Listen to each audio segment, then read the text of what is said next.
Hi YouTube, welcome back to another video from Wtf Rc Cars. So we're going to be looking at the NB4 Plus again, and this time we're going to be an ABS menu.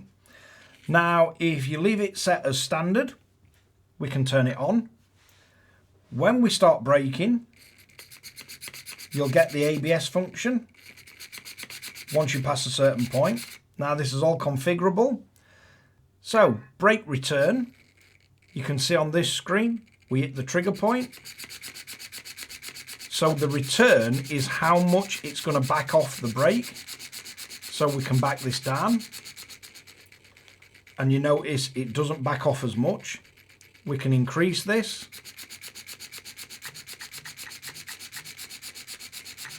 So it backs off more, backing it off to a 50%.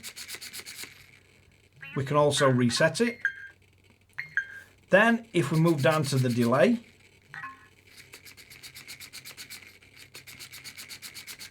so we can have a delay on when it kicks in.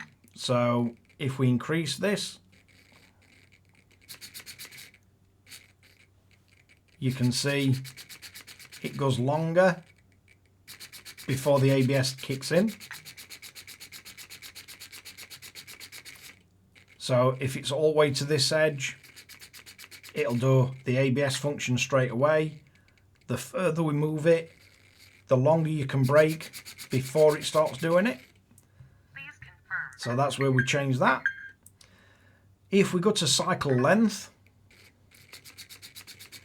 so if we increase this,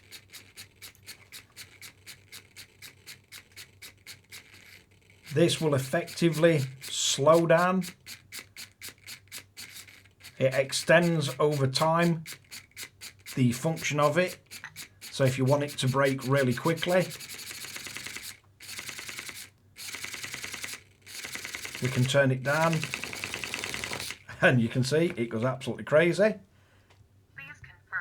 So it's the actual time that the cycle of on-off goes over. If we go down to trigger point, this one's pretty self-explanatory, but the green line is currently set at 30% brake. Once we go over that, it starts to do its ABS functionality. If you want to be able to brake more, you can turn it up. And then the ABS won't kick in till after you pass that point.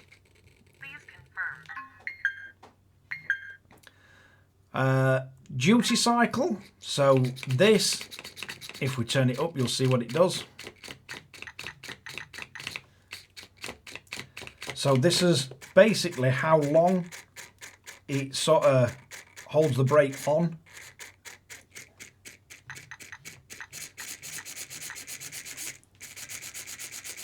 So 0 is your longest sort of duration, 4 is your shortest, so it's just a quick pulse, taking the brake off. And you can go down to minus, so then it'll work opposite way. It'll change the amount of time it's off compared to on. So that can be quite useful for setting up how you want it to brake. And then this is an interesting one, the steering mix. So steering mix is currently off. So as soon as we start braking, no matter what the steering's doing, we've got ABS. If we turn it on, so as soon as your steering gets to 10%, it'll stop. And we can turn this up. So we've still got quite a bit of steering. As soon as it goes over 50%, you'll then get no ABS.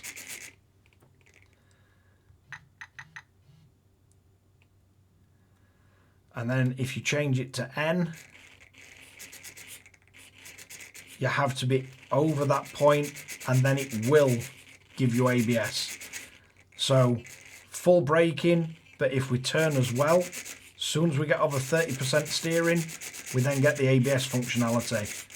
So from changing it between E and N, E, you will have ABS functionality up to that point of steering. And if you change it to N, you will have ABS only after that point of steering. So very, very configurable. Please confirm. And again, we can reset it to 0. So you can turn this on off from that menu. We can also go into as assignment. So if we look for a button, so we'll go change that, and then as type. So let's see what ABS settings we can change on a button. So we can have as return, as delay, as cycle length, as trigger point, as duty cycle. And then you can change, you can assign all these to a button.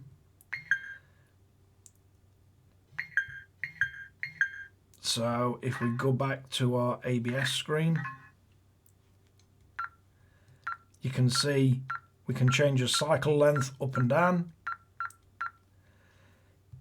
If you change it from, so this is working in multiple steps, but we can also set it to be an on-off button. So if we then change it so it's just a trigger button, you can go in and you should have different ABS. So as ABS setting for this is ABS on and off. So if we then come out, you can see ABS is off, press it, you get the ABS light on, and then your ABS functionality will work however you've got it set up. And if you tap the button, your ABS will work just off. So ABS completely disabled, press the button, and as ABS is then on, but then it'll only work how you've got it set up in here.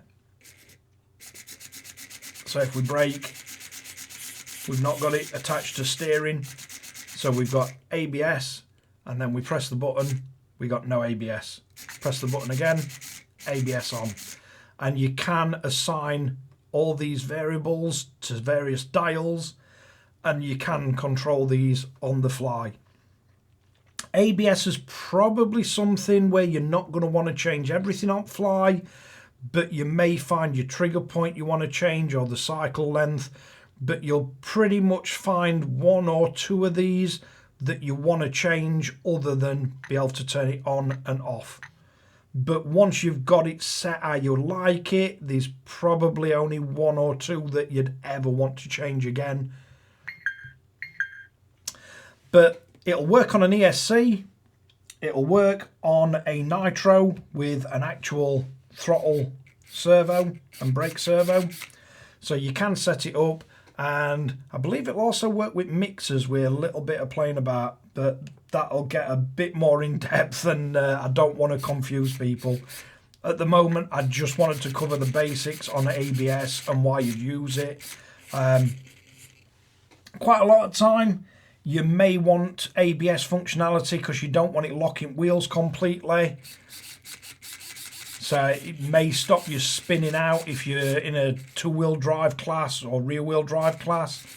In a front-wheel drive class, you don't really want to lock the brakes under steering, so you might want ABS to come in at a certain steering angle. So you've still got steering and braking.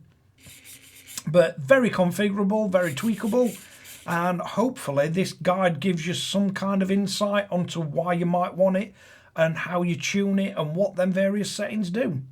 But thanks again for watching Wtf Rc Cars. Hopefully you find this information useful or entertaining, or you just like listening to my incessant ramblings. Don't forget to like and subscribe, hit the notification bell, share to friends and family, and catch you guys again in the next one.